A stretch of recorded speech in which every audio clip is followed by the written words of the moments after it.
اهو، هخش بايدي دي لجوه واثبت قوي لفوق. تمام. طيب لو ده صعب برده هنام خالص بقى على جنبي، وهرفع رجلي دي هتيجي هنا، وايدي دي هتيجي كده، وامسك دي والف.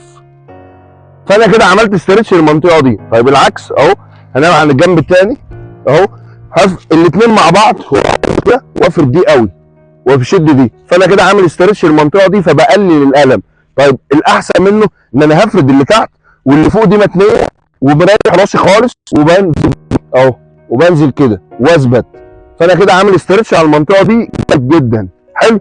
الشكل الثالث هبقى نايم خالص اهو، واحط دي على دي واشد دي قوي، فانا كده بعمل برضو استرتش عليها. العكس اهو، وبشد دي قوي بالتكنيك ده. حلو. طيب بعد كده بشد الاثنين عليا، مهم جدا جدا ان انا اشد الاثنين عليا. بعد ما بخلص هنام على ظهري، هنام على وشي اسف، وبرجع على لورا قوي قوي قوي